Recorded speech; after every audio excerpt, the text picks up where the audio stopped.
Hello, and you are listening and watching The Theory of Thing, big show, special edition, once a month, a situation that we are doing. I've got headset stuff going all over the place. My name is James Whelan, Managing Director of Barclay Pearce Capital's Wealth Management team. I am joined by Heath Moss of HLM Investments. Heath, how are you now? Very well, mate. Very well. I'm looking forward to the big show. It should be fantastic. Now, the big show was brought about by a huge amount of calls from advisors, by advisors, to say, we need something that's a little bit more for us. It's okay to go through the usual motions. It's a bit stale, but we want to talk about more products. We want to talk about more compliance. We want to talk about steaks, suits, wines, football, things that are going on, sort of make it more of literally a big show. So thank you very much for your feedback, and we are going to do our best. The last Friday of every month is what we're going to be doing to record this. We've got Kieran here. We are brought to you by and in culmination with, not necessarily sponsored by, but definitely by the good people at Ensemble. If you want to talk about the Ensemble Advisor Network, that is fantastic. Also helping us out is Global X, and I'm about to introduce our first guest from Global X as well. That's going to be great. We've also got people coming in. We've got Chris Lawrence from the Tigers. We've got Matty Mozziconacci, who runs all the Aqualand restaurants. He's going to talk us through some bits and pieces that are going on in their side with some specials that they've got on this week and some really nice things that they have coming in. We've also got a guest to come in and talk about some infrastructure or some property funds as well. Just generally details. We've also got Compliance Corner, what's hot, what's not. It's all there, and it's all here on this podcast. So without much further ado, I would like to... first off, it's Heath's Market Map. And so I'm going to introduce our guest while we've got a chance here. Marc Jocum is Product and Investment Specialist at Global X ETFs Australia. He is responsible for investment research and ETF analysis to facilitate market insights, product development, investment strategy, and portfolio construction. Is that covered it all right, Mark? Perfect. Great intro. Thanks, James. Appreciate it. Thanks for joining us here. And we are really looking forward to what's going on. So we are currently and we are joined here by Marc Jocum, Product and Investment Specialist at Global X ETFs Australia, responsible for investment research and ETF analysis, facilitating market insights, product development, investment strategy, and portfolio construction. Thank you very much for Global X for helping us out today with these bits and pieces. Mark, how are you now? Very good, James. Thanks for having me. It is really good of you to come in and talk about some bits and pieces that we've got going on. It is February the 28th of February, 2025. Thank you. Yeah, I got that. Yeah. Hey, we're going to... Got there. Shut up, mate. Okay. So now you get the best insights as to what's happening in the ETF space. You know, ETF fan. I'm an ETF nut. Until recently, I was known as the ETF guy. I just made that up. Where are you seeing the allocations coming through in the ETF space, i.e. you can have a great idea, but if the money flow isn't there, then it doesn't matter? Yeah, definitely. And I think that's the great thing about looking at ETFs overall. You can kind of see where money's being tracked, where money's getting allocated, both on the retail side, also from advisors and institutions as well. And I think this year's been a really interesting year. It's been the best ever year in terms of start for ETF flows. So January, we had just shy of 5 billion in ETF flows. Yeah. I imagine we'll see a few more billion come through in February this month as well, once the data comes out. But most of it, James, is getting about 40% is getting allocated to very vanilla, broad share markets. So you've got your Aussie equities, which we've actually seen quite a lot of money going into Aussie equities, funnily enough. But US equities is still quite popular, even though we are in the midst of a Mag 7 correction right now that's going on. Sure are. But yeah, last year we saw about $5 billion going to US equity ETFs. We've seen a little bit of a rotation into small caps, which ties in nicely to our theme of a bit more market broadening, a bit more of the breadth in terms of earnings revision happening as well. We recently launched a small cap ETF too. So we're seeing a bit of money, still money going towards the large cap side of things, but also a bit more going towards more broader, small, mid cap, particularly within the US. And also something that I've been monitoring as well is cash ETF flows have actually driven up as well. Yeah. Which could signal a little bit of people playing a little bit of defense, a bit more money going into gold as well, even with gold ETFs, even with record high prices for gold at the moment. Yeah. And most recently, over the last couple of weeks, and something that we're monitoring very closely is China. And Asia is back in terms of they've been one of the best starts to the year. Same with Europe, which we can get into as well. But it's just starting to see a little bit more rotation into there. So it's not full, pessimism when it comes to ETF flows. Still a lot of money going into very broad, vanilla, low-cost ETFs. Yep. And we're starting to see just a few more tactical tilts on the satellites as well. We're seeing that too. So Heath, let's try and time this in together because we've got Heath's market wrap that is coming. We've also got Marc's expertise out of the Global X side. I know that you're a huge Global X fan as well.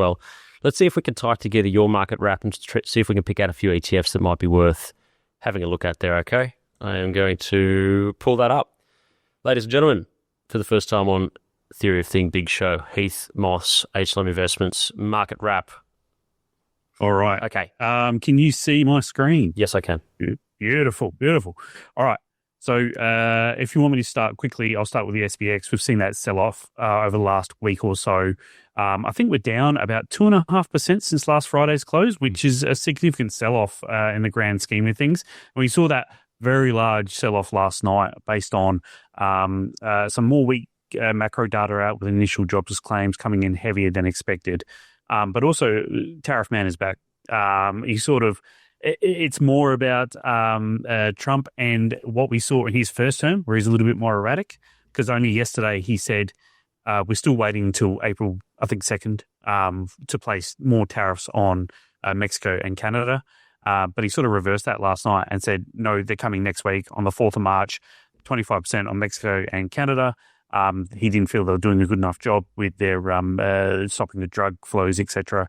And then an additional 10% on China, which would take it to 20% overall as well on the 4th as well. So that sort of spooked markets a bit. I think that's because some of that tariff talk and theme had been unwound a bit, because he was being a little bit more lenient in terms of using more of a negotiation tool. And was happy, like last time we saw that he was happy to delay the tariffs on Canada and Mexico for another month or until these studies were done. So I'm just going to check in. I'm going to throw in something as well that I heard on a podcast this morning, that retail investors' pessimism has soared to the highest level in 2.5 years. That just talking about, now that is a retail only survey that comes out of AAII. As market. Did I get that right? You did. As market sentiment towards the, is it pronounced USA economy falling into recession or stagflation is significantly intensified.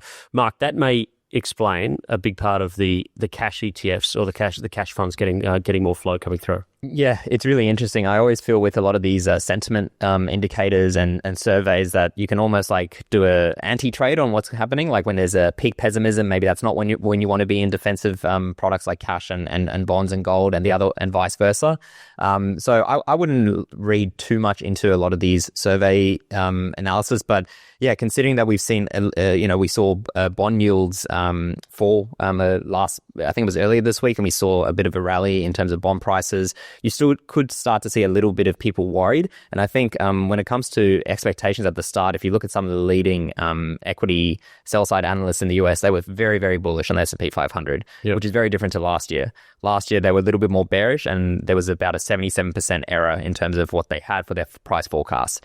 So it could just be a little bit of the market digesting, what Heath was talking about with, tariffs now coming in. Is the US going to continue to hum as much as possible? Because it's all about expectations.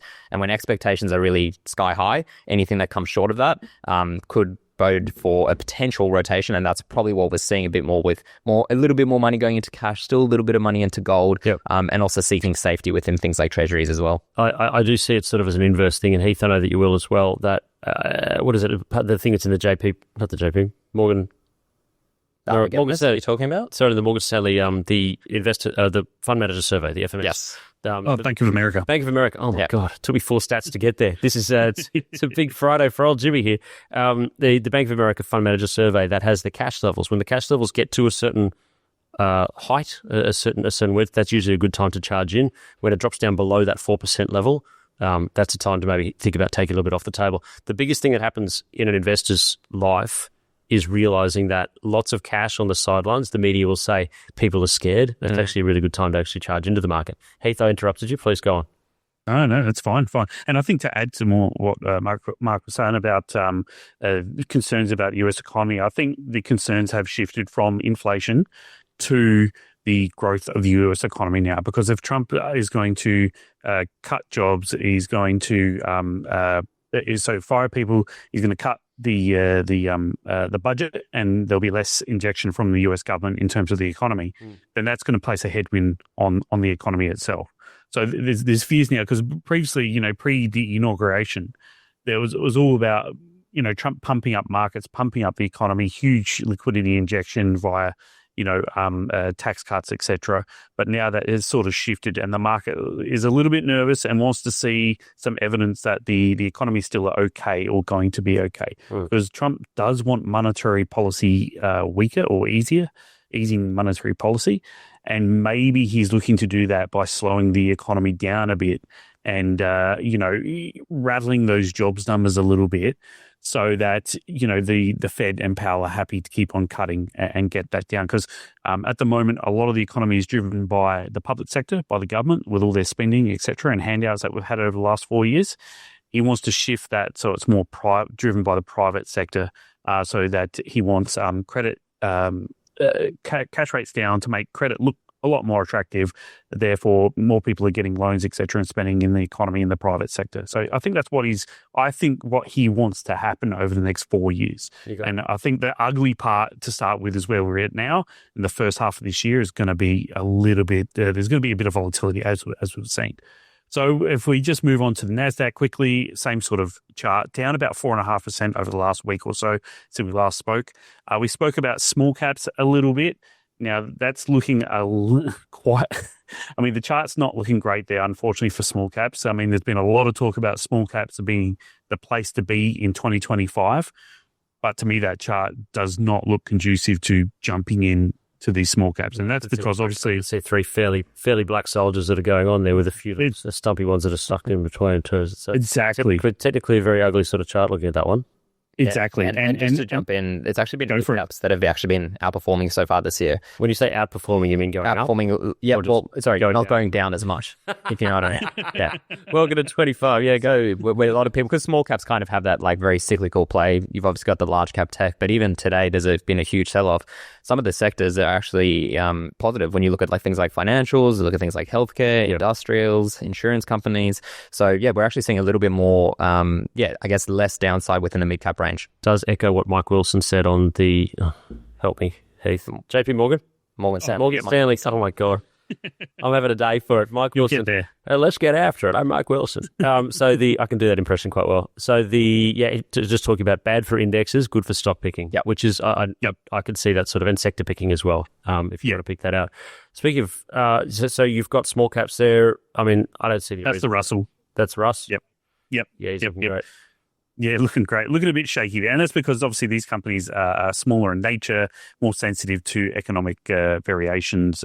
Profits aren't, as strong as like a Microsoft or an Apple or something along those lines. So when selling happens, these guys tend to see more of it than the S&P 500 or the Mag 7. Yep. Although the Mag 7's looking pretty shaky at the moment. I think if I bring up the FANG ETF from Global X, let's have a look at that. There it is. Yeah, you can see a move. It was around 34.50 there. It's currently around 31.50 on at the moment. It's down almost 10% there. Okay. So they've seen a higher than normal selling in the FANG stocks rather than the S&P 500 overall. If we quickly move to the US 10-year yield, you can see the dive there. You can see inauguration. Where's inauguration? The 6th. Is roughly there about this candle here. So it peaked shortly after that and has dropped about 50 basis points, the yield on the 10 years. So all those fears about reinflation and inflation creeping back into the economy and et cetera, are sort of being wound back now. And what are we, around 4.26 on the yield of the 10 year versus 4.8 is where the peak was. So there's been that sort of coincides with, again, the concerns over the economy. Now, this was supposed to be, a roaring US economy, a roaring US consumer, but those doubts are just starting to creep in now. So that's what that's all about. Yep.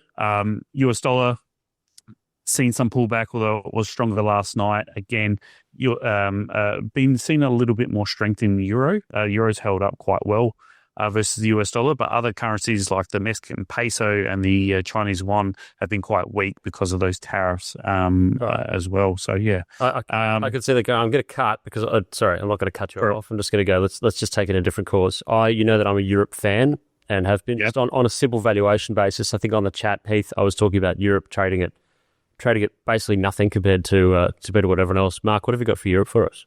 Yeah, you're right. It's trading when you're looking at valuations around 14, 15 times earnings versus the US in the low to mid 20s. So from a valuation perspective, looking extremely cheap. Yep. The problem is it's been looking cheap for a while. And it's Europe. And it's Europe, exactly. Aside from those two things. Yeah, and I think Europe's quite interesting because it's coming out of this, people don't have to look too far down the track to look at the Euro debt crisis back in 2011, and there were still some really tough structural forces that Europe had to overcome.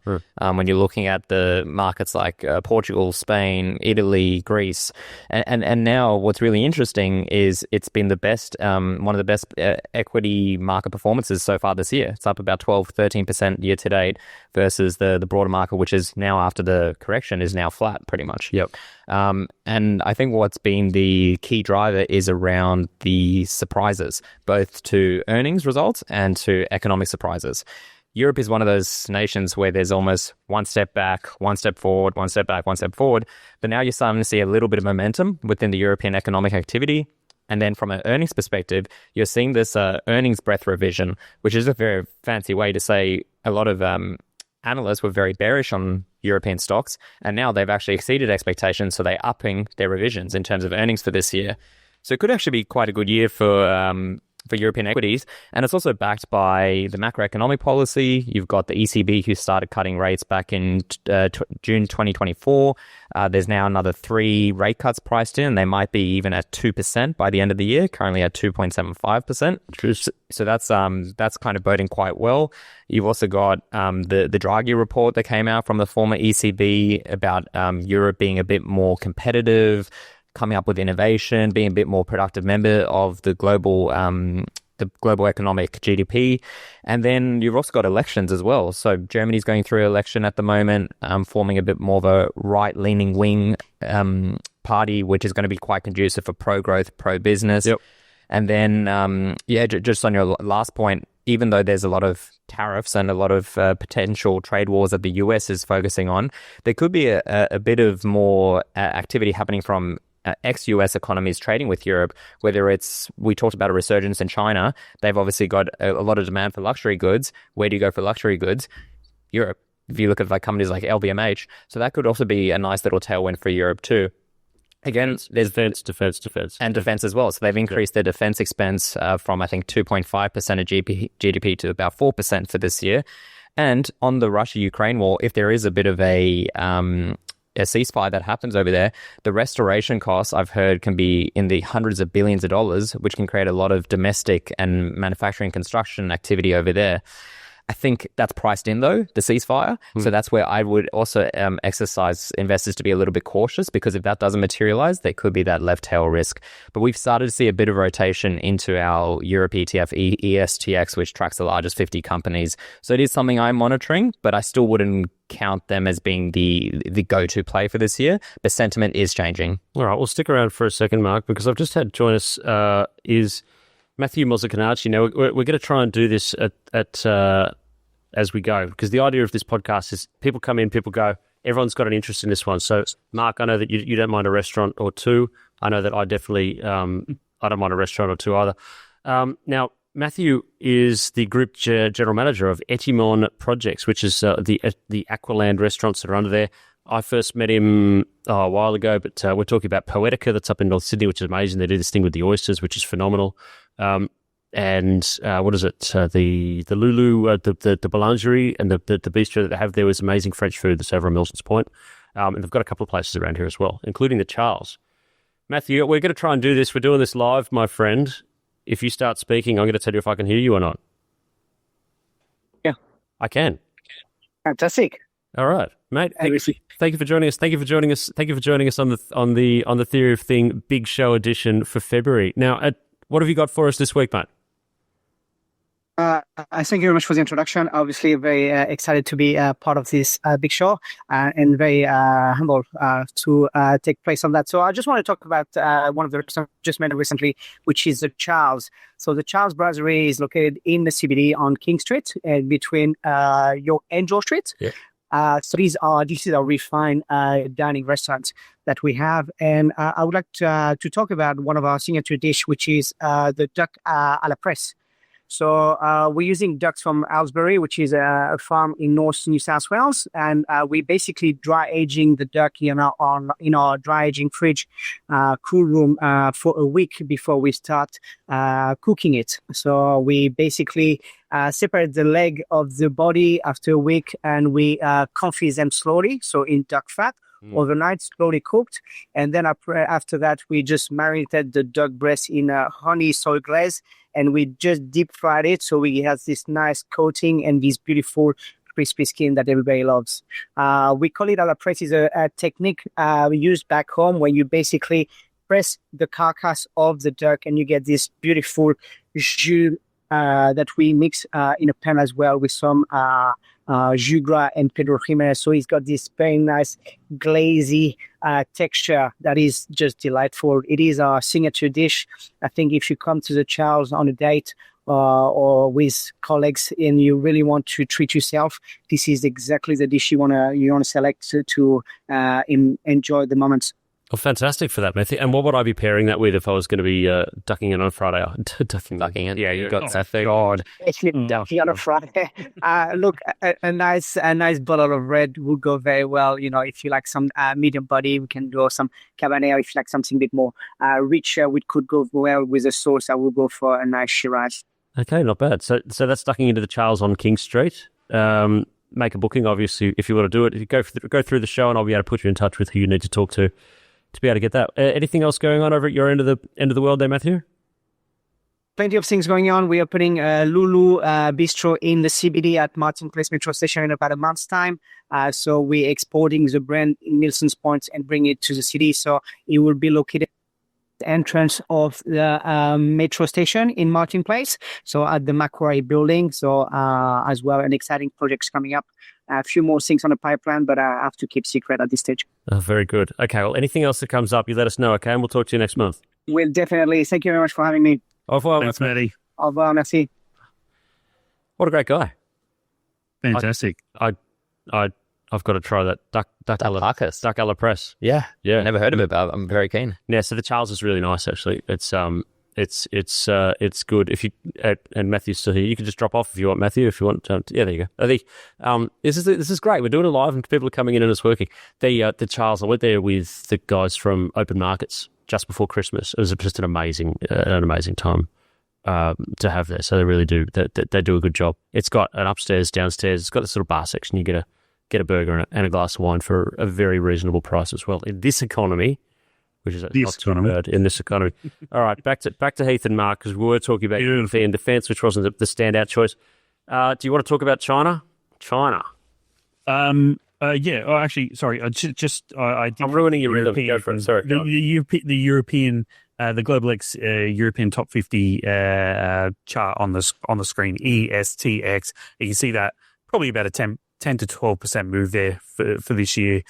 So it's been very strong. I think I just wanted to add, obviously the largest economy in Europe, Germany, their deficit, I heard the other day, their deficit is only like 0.3% of their economy. So it's quite low. So they've got a lot of room to widen that deficit and spending, because the EU allow, I think it's a 3% cap. They want you to stay under a 3% of in terms of deficit. So if Europe and their more right-wing party that is just won and more favourable in terms of business, etc., start spending a little bit more, that's obviously great for the Eurozone overall. So yeah, and like I said, that's ESTX on the Global X Euro Stocks 50 ETF on the screen. You're doing a great job talking about Global X. Global X, mate. He's great. Well, I thought I got the man of the moment, Marc, in, so I thought we better concentrate on those stocks. Now, if we want to talk China, I'll bring up the Hang Seng, because I think the Hang Seng is the best representation. You reckon? Of it. Yeah, definitely. We can go down that path. Yeah, go on. Okay. Yeah, there we go. There's the Hang Seng index in front of us. If I zoom out a little bit more, you'll see that recent spike is quite still well off of their highs of around 31,000 back in February of 21, and we're now around 24,000. But again, we've seen that massive run since the 16th of January, and I think you'll find that lines up with the DeepSeek drop and release. And I said it in my newsletter this week. I said the DeepSeek is the ChatGPT moment for China. This is where all the investment has come. They've proven that they've got viable AI models over there that are quite useful, and we've since seen Alibaba come out with their own model, integrating DeepSeek with them. Apple are partnering with Alibaba for their AI offering on their phones over in China, because obviously China won't let the US companies use their own versions.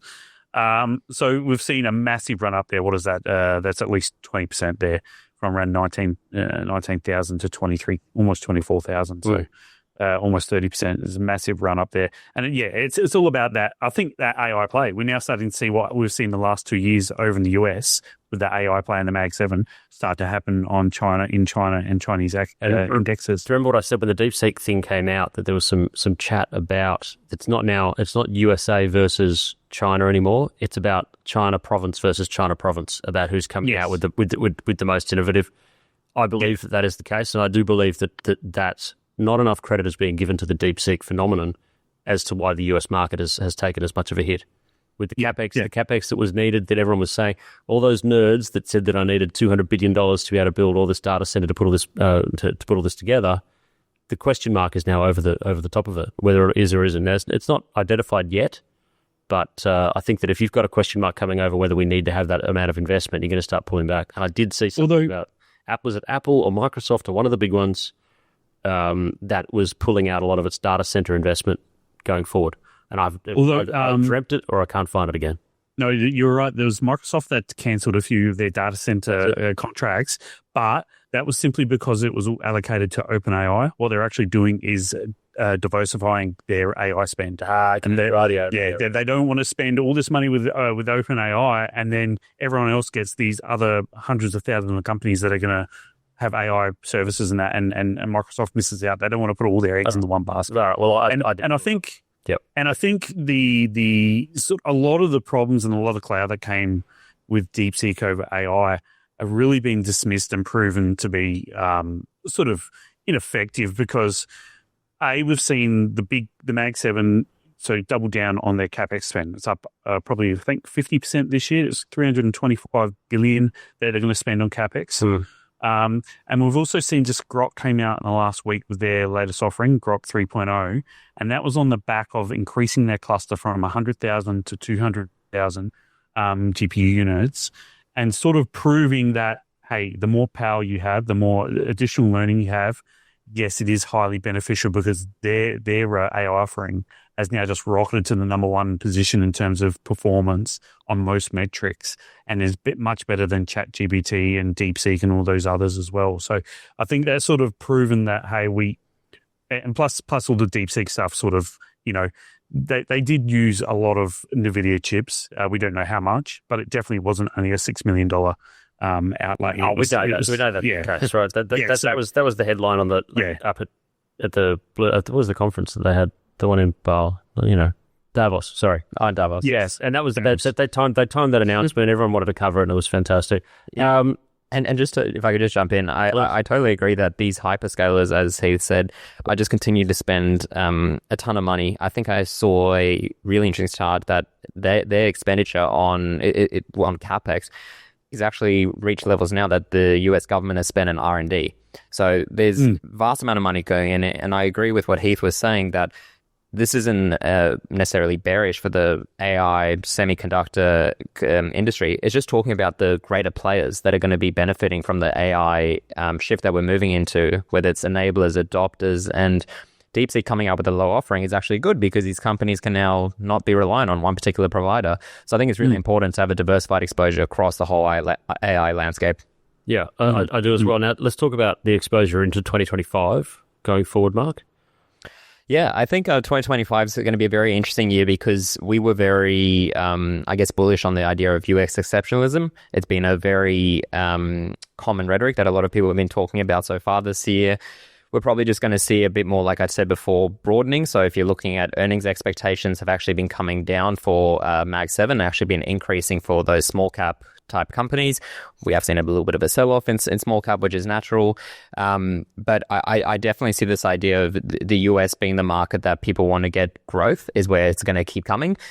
Again, it's going to be explored across a range of different areas, and it might not be mega cap tech that solves that issue. We're seeing a lot of domestic support, Trump coming in, pro-growth. So whether it comes to things like infrastructure, manufacturing, financials, I definitely see a little bit more broadening within the US. So that's definitely a key theme. The next leg up is another theme we have in terms of AI. And I know everyone's talking about the semiconductors plays and the inputs behind it. But again, to talk about what I was saying before, there's greater application from these AI, the AI infrastructure side, data centers, but also something I'm quite bullish on is the energy transition powering the AI side of things. It's been a big theme for this podcast for the time that we've had it here as well. Yeah. And it's been interesting because when you look at things like copper as a good example, there was a little bit of a drawdown we saw towards the back end of last year. So we've got an ETF that tracks copper miners, but you've actually seen copper prices actually rally a little bit so far this year. And it's always been a bit of a contentious point that, why, and I think I've heard you, James, talking about it before. If everyone knows about copper, why isn't everyone investing into it? Copper at $1 billion? Yeah, exactly right. Pound. But the amount of data centers that is going to be needed to fund all this, and you're seeing a lot of these mega cap tech companies investing in their data center capabilities, but also not just copper, but uranium, I think is going to be very interesting as well, especially if we get a Liberal government coming in May too. So that's another area. And then just the last one is just to monitor stagflation. I know it's a word, the S word, that no one wants to hear, but if, Heath was talking about it before, that if Trump does come in with, and now he said that he wants to impose more tariffs, people are starting to worry a little bit more about inflation. Trump says he knows central bank policy more than Jerome Powell. We'll see what happens with core PCE data coming out later today and what that means. But just monitor that. And if so, have a bit of a valuation tilt in your portfolio, have a bit of defense in your portfolio. Gold tends to do well in these environments, and low volatility stocks can actually do quite well. And we're seeing a lot more traction in people paying a bit more attention to price. So you're looking for growth, but you're doing it at a reasonable price. And that's where our GARP ETF could be a particular of interest for clients. So, and what's in the GARP? So growth at reasonable price, what are your metrics around that? So what we do is we look at earnings growth and revenue growth in terms of the growth side of tilt. Yep. We then apply valuation overlay by looking at the price earnings of these companies. And then we also look at a quality overlay by looking at the return on equity and debt to equity of these companies. And what you're seeing is, funnily enough, it just rebalanced back in December, so a couple of months ago. Tesla was a big benefactor in the portfolio, but then its valuation got way out of whack and it actually sold it out right before it went through a 20% drawdown. So GARP has actually been one of the best performing factor ETFs in the market at the moment. Okay. It's got a bit more of a European tilt as well, so 20% to Europe. Yeah. One of the biggest holdings in the portfolio is Berkshire Hathaway as well, which has actually been a pretty good performer. That makes a lot of sense, actually. For people who are looking for a bit more of that valuation tilt, if stagflation does come back, a little bit of rotation to other areas of the market could be an interesting play. Okay, not bad at all. It's a difficult one to know, to sort of see stagflation. People talk about what it looks like and what it feels like. It's a difficult one to sort of see what the indicators and the triggers and the forward looking. Heath, have you got any stagflationary indicators that are on your radar that you like to look at? Not really, because it's more a thematic more than just one indicator. Obviously, it's GDP growth, it's inflation, and what a lot of people forget is also jobs growth. I mean, to have officially to have stagflation, you need to see jobs declines, job losses. So you need an economy running below inflation and to see job losses as well. That's the official stagflation meaning. But I'm not too concerned with stagflation personally, because I don't see inflation being a problem at all. I mean, we're seeing a lot of deflation around globally now, and disinflation. China's exporting a lot of deflation. We've got finally getting those property inflation numbers start to come through on the US side, and actually here in Australia is going to start seeing some as well, where rents, which have been falling for 18 months to 2 years, that's finally flowing through to the inflation numbers, and it put a lot of downward pressure on inflation because it does have a large weighting. It's around about 30% weighting on those inflation numbers. So I'm not too concerned there. It's more about the fears over, those recessions, I think, in the US will start to build again, like we had, I think it was last August, where we saw fears over a US recession, and when the market came off about 10% in a couple of weeks. I think we could start to see that again in the near term. Well, remember 2024, I think it was 2024 was supposed to be an entire year of US recession. The recession that was so talked about that it never actually ended up coming around. Yeah, exactly. And it all comes down to, with the US, it comes down to the US consumer and how they're spending, which is still, I mean, if you listen to Visa and MasterCard, who obviously do most of the transactions across the US and the globe, they're still seeing a solid US consumer. Yep. And most companies, I mean, we saw Walmart last week downgrade looking out to 2026. But most companies are still seeing a reasonably solid US consumer, but that can change quickly. We saw US consumer confidence come off last week, which spooked the market a little bit. So if consumers start to tighten their belt a bit, and those headlines splashed across the newspapers and the websites come through saying there's going to be job losses at the federal level, etc. That may spook a few people, and I think people forget about the housing market too. Housing starts are just dead. They're non-existent at the moment. There's a little bit of life over the end of last year, but this year have started to fall again. Okay. Housing starts in the US, and which means construction jobs are at risk. They've been held on for so long in the US, these construction workers. I think maybe something, a straw that breaks the camel's back there, maybe if they can't get mortgage rates down low enough to spur more investment in housing supply, because they desperately need it over there. But with mortgage rates close to 7% over there on the 30-year, I mean, why would you? If it's with 80% still locked in below 5%. Okay. Mortgage holders are still blocked in below 5%. So, yeah, it's not. I do believe higher for longer. Heath, you can't see what's going on in the studio right now, but we've just had our guest join us a little bit late, but I suppose that's you get that on the big jobs, the first one. But that's okay. Sorry about that, Jess. Thank you for joining us. Can I just check your microphones there? If you get through? Working? Yeah, there it is. Can you hear me? Okay. Yeah, that's coming through perfectly. Thank you very much. Now, the host of the Money Martyrs podcast, SMSF, investment specialist, financial advisor, small business specialist, superannuation investment specialist, PJ Patterson. PJ. Yeah, go by PJ. We're going to go by I've been called PJ ever since the day I was born, so let's go with that. Thank you for joining us on this one. Last minute to come in and see what you're seeing out in the space. Specifically, I had the first 2 days of the week at an alternatives conference out in the country, and there's no better way to get you locked in a room and talking about alternatives than to send you out to the country and close the doors.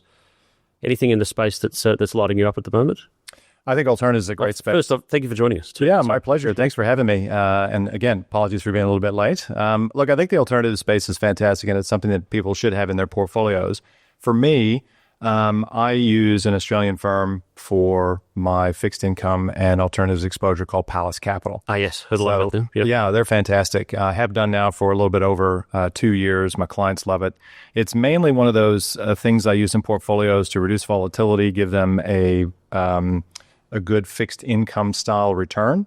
It is, unfortunately, for the most part, for wholesale investors at the moment, but retail investors can access it, as far as I'm aware, on some of the platforms, which is good. But that's one thing that I absolutely love. And of course, there's all manner of ETFs and things now that are structured to provide some exposure to alternatives, and that could be options strategies, it could be commodities, it could be a whole manner of things out there. The U.S. is probably the best space for that at the moment. They're the most broad and deep market for ETFs and for alternative stuff, but Australia is catching up, which is good.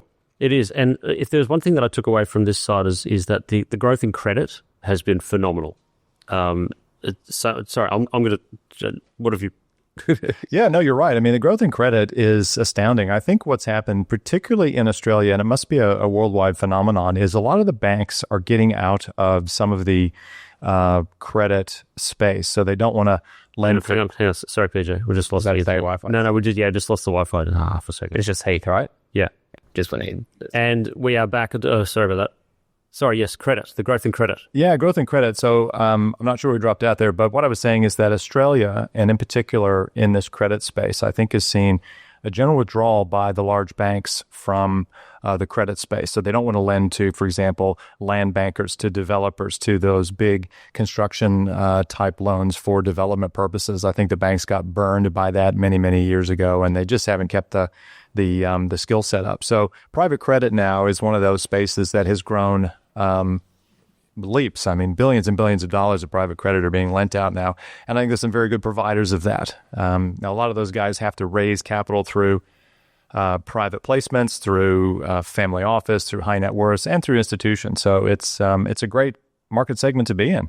Do you think that the rise in credit has taken away? And there were speakers that were coming from remember when everything was in private equity and sort of in that seed capital or taking companies to the next level. Do you think that the growth in credit has sucked away a lot of the enthusiasm or the allocation for that PE space? I don't know. It may have. I think probably what's happened in PE is that there aren't a lot of really good PE opportunities at the moment. And so the money has to go somewhere. Yeah. And I think it's just found its way into private credit. It's probably part of the cycle too. Like we've been in a pretty bad or crummy economic cycle in terms of earnings growth, in terms of mergers, acquisitions, all this kind of stuff. And so I think private credit and that space has, well, probably to your point, has probably sucked a lot of capital away from PE just for those reasons. Any other spaces that you're seeing a bit of interest in at the moment, especially in the super fund area? I think that ASIC, and I'm seeing some news about ASIC sort of going into some of those private markets that super funds are investing in. Do you see something coming out of that? I'm going to talk a little bit more about the compliance side now as we go through, because we've got our compliance. When you say private markets, do you mean just off-market type or non-listed stuff? Well, I guess, yeah, look, in that space, I think ASIC is probably, and in particular in the self-managed super fund space, they would certainly be increasing their surveillance of that because of a lot of these things that are off-market or non-listed or whatever are very difficult to price. They don't get priced every day. They sometimes don't even get priced every year. And so when it comes down to the auditing and compliance of an SMSF, auditors in particular are looking at that going, what is this thing? Where is it? How does it work? And who owns it? All this kind of thing. So tracing ownership is difficult when something's not listed on a public exchange, for example. So I suppose they would certainly be looking at that from a surveillance point of view and just checking to see what people are holding in their SMSFs. Well, now I've got a question for the three of us, for Heath, for you as well, and for you, PJ, being an SMSF specialist too. It has dropped out again. Recording in progress. All right, we are still back on. Okay, I think that worked out okay. Now here's the regulatory question, which has, yes, we are still recording. Fantastic. All right, you get those on the big jobs, you get them on the first show. Now this is the regulatory question. This is brought to you by some very good compliance experts, OCG Consulting, used to be called Oceanic Consulting Group. Now, here's a discussion that we've had, and I've had with some of my clients as well. And the question should be, if we accept that in 2025, the wholesale investor bar needs to be reconsidered, and I do believe it should be, whether it be a number or some other threshold, if we had the ear of the ministers and commissioners in ASIC, how would we construct the new test? PJ, I'm going to go you first on this one. That's a great question. And I think that, and I've thought a little bit about this, because I actually think a wholesale investor should not have a monetary amount to it. And the reason I say that is because you could get someone who wins a lottery and gets $20 million handed to them, and all of a sudden they're a wholesale investor by the standard, but they would potentially know nothing. They could be a Garbo from Blacktown that just did that. No offense to Garbos. We do need them, of course. So I actually think it should be an education piece. It's sort of like, so you've probably guessed by now that I'm from the U.S. Yeah.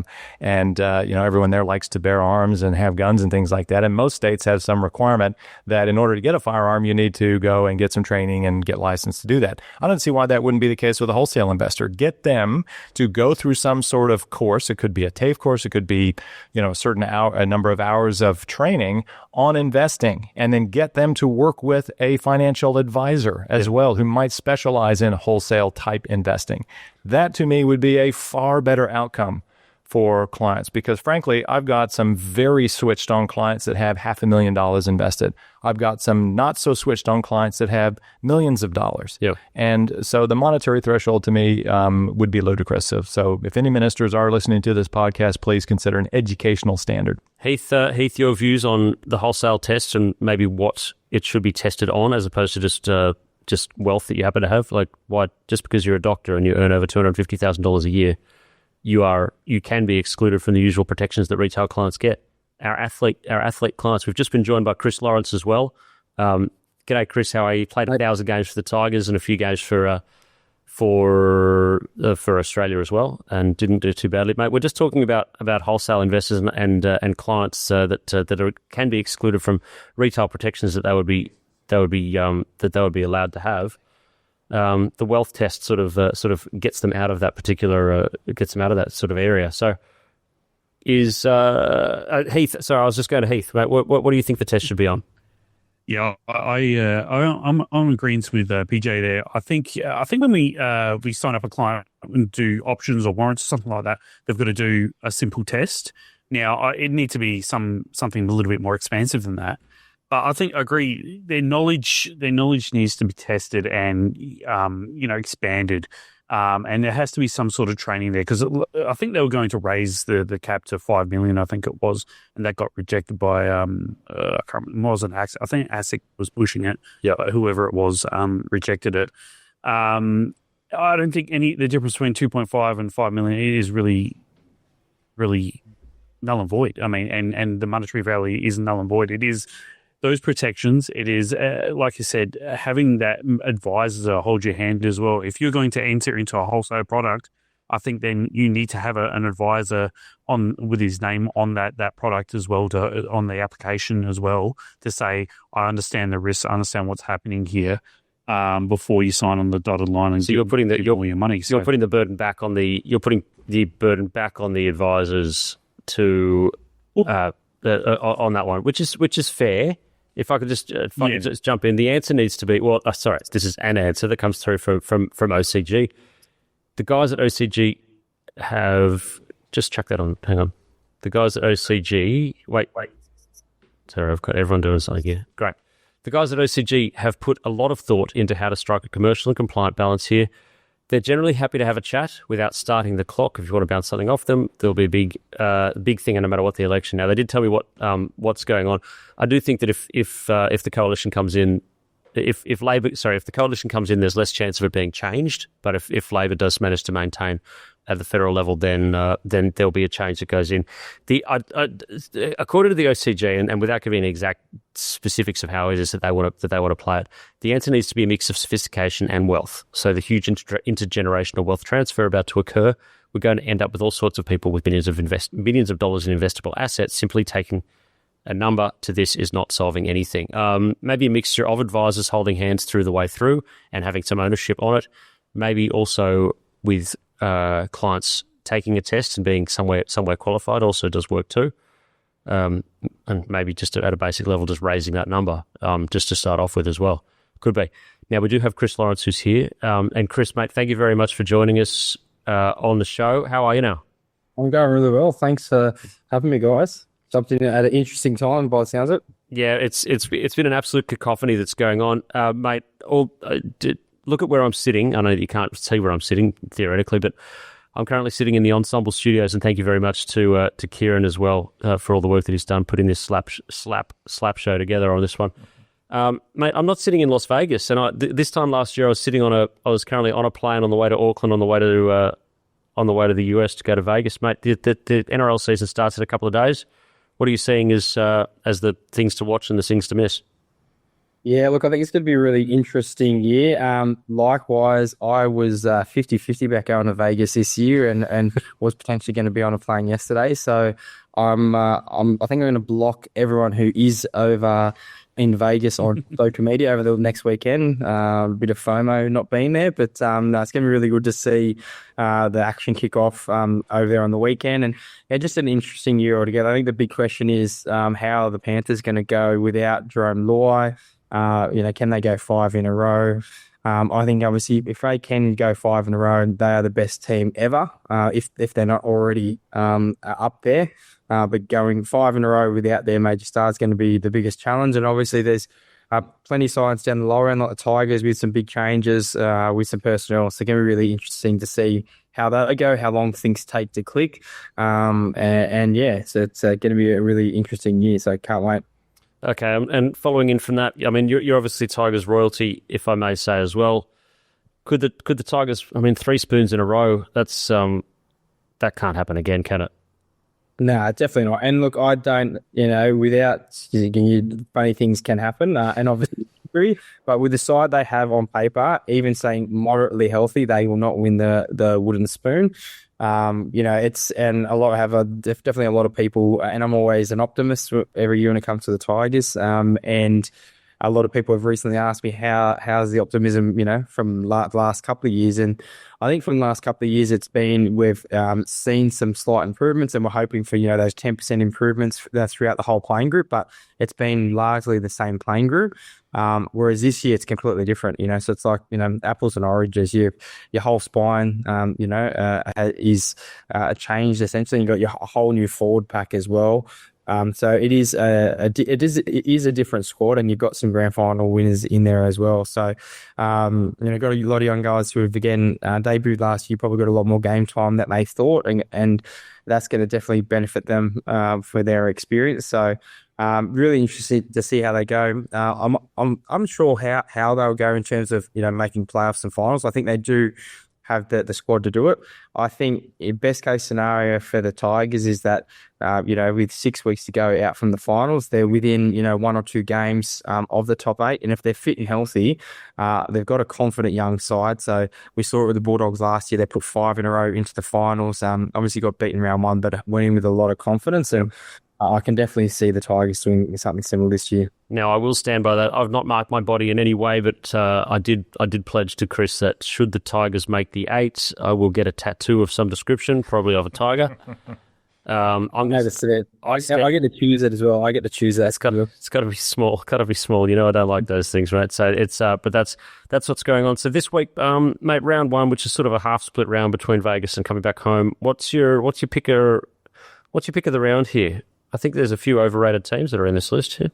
Yeah, it's going to be interesting because, like we saw with the Vegas games last year, it is such an event. So you get a lot of people up for event. The intensity of the games last year were a lot higher than a round 1 game because of the atmosphere and the whole occasion. So it's going to be really interesting. Obviously, the first game, you got the Raiders and the Warriors. Warriors got some key signings. Having James Fisher-Harris there up front, he's obviously crucial. Losing Sean Johnson, going to be very difficult as well.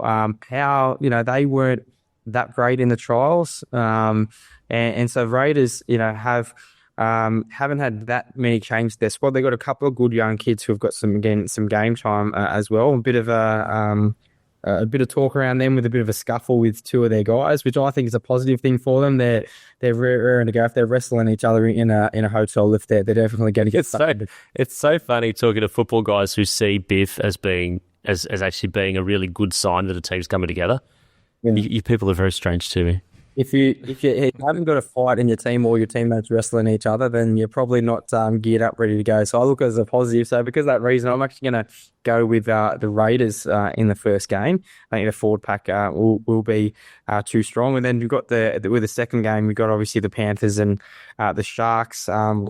Again, really interesting one. You're going to get a first glimpse of life without Jerome Lua, as I mentioned. So it's going to be hard again. Panthers lost their round 1 game last year to the Storm. Sharks have obviously been in and around the top 4 for the last couple of years. So again, I think that's a flip of the coin. Early on in the year, it's basically who can control possession and get a good kicking game. So I think the most pressure is going to be on Nicho Hynes. We know what type of pressure that Nathan Cleary can build with his kicking game, so you know what you're going to get. Yeah.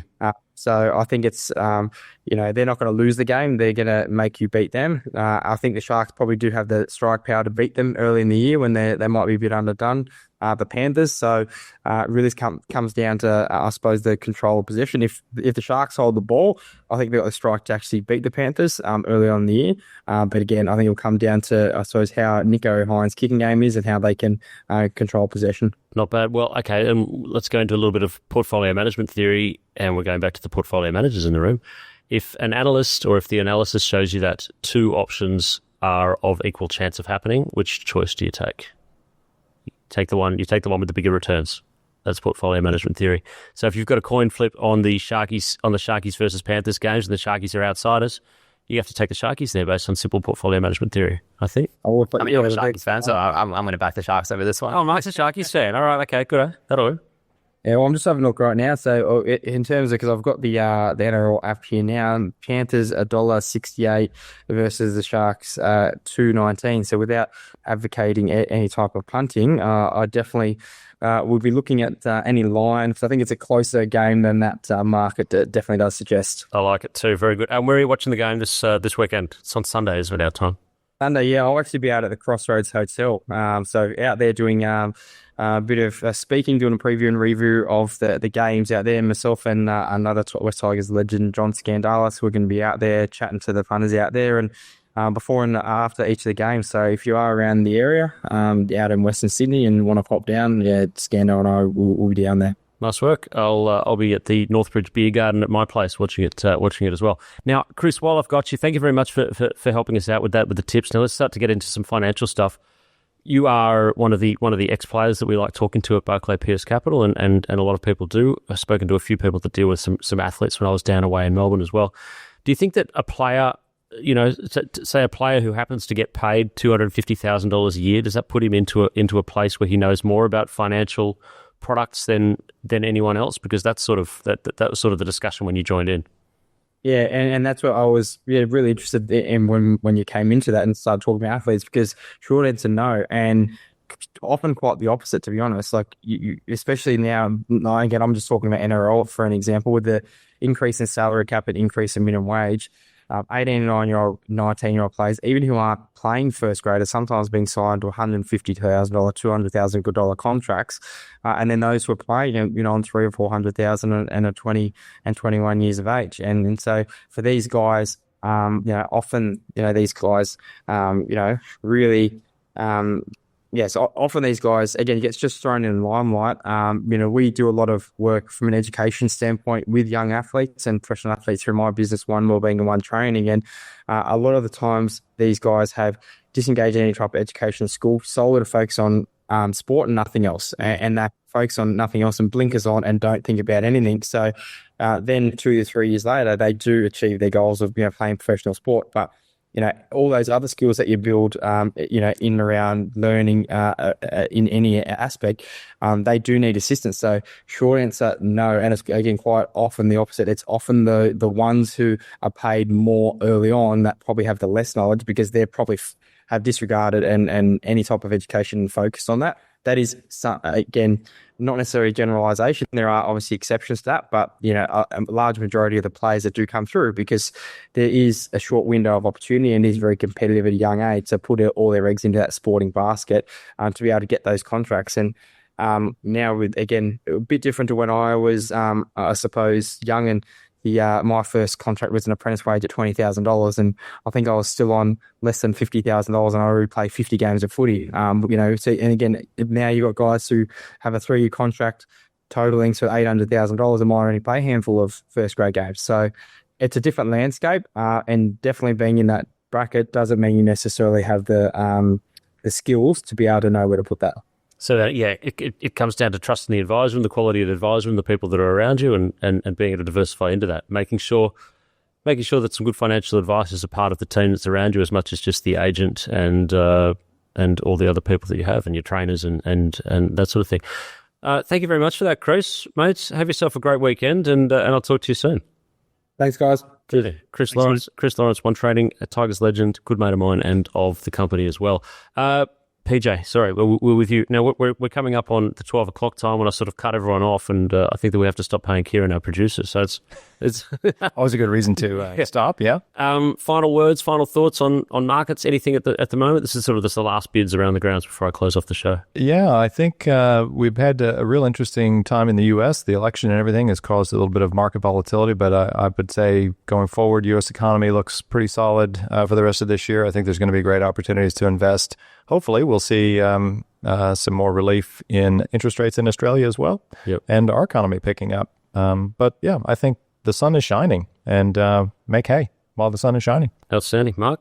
Yeah, I think there's a lot of geopolitical tensions, a lot of noise out there, but one of the things that I've relearned is earnings growth and EPS growth is usually what drives stock prices over time. So pay attention to earnings, try and tune out the noise. There's going to be a lot that's going to be happening this year, but stay diversified. I think when markets get very optimistic, hedging for those left tail risks, because the left tails drive everything. We couldn't have seen COVID. We couldn't have seen a lot of things that happened, but just stay diversified, because even if you have something like gold as an example in your portfolio and it's the worst performing asset, it means everything else is doing well. So that's what I would leave with for this year. Good expression. Heath, last words for you?